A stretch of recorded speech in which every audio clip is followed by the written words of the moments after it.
2024 నుంచి 2034 వరకు ఈ సోదరుడు పాలమూరు బిడ్డ తెలంగాణకు ముఖ్యమంత్రిగా ఉంటాడు. తెలంగాణ కాంగ్రెస్లో రాజకీయం ఒక్కసారిగా వేడెక్కింది. ముఖ్యమంత్రి రేవంత్ వ్యాఖ్యలకు కాంగ్రెస్ ఎమ్మెల్యే కోమటిరెడ్డి రాజగోపాల్ రెడ్డి కౌంటర్ ఇచ్చారు. రాబోయే 10 ఏళ్లు నేనే ముఖ్యమంత్రి అని రేవంత్ రెడ్డి ప్రకటించుకోవడం కాంగ్రెస్ పార్టీ విధానాలకు వ్యతిరేకమంటూ ఘాటు వ్యాఖ్యలు చేశారు. దీంతో ఆయన వ్యాఖ్యలు సంచలనంగా మారాయి. కాంగ్రెస్ ఎమ్మెల్యే కోమటిరెడ్డి రాజగోపాల్ రెడ్డి ట్విట్టర్ వేదికగా రాబోయే 10 ఏళ్లు నేనే ముఖ్యమంత్రి అని రేవంత్ రెడ్డి గారు ప్రకటించుకోవడం కాంగ్రెస్ పార్టీ విధానాలకు వ్యతిరేకం. జాతీయ పార్టీ అయిన కాంగ్రెస్లో అధిష్టానం ఆదేశాల మేరకు ప్రజాస్వామ్యబద్ధంగా ముఖ్యమంత్రి ఎన్నిక ఉంటుంది.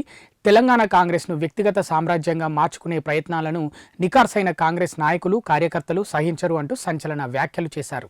అంతకుముందు పాలమూరు సభలో ముఖ్యమంత్రి రేవంత్ రెడ్డి మాట్లాడుతూ 2034 వరకు ఇంకో 10 ఏళ్ల పాటు పాలమూరు బిడ్డనే ముఖ్యమంత్రిగా ఉంటారు.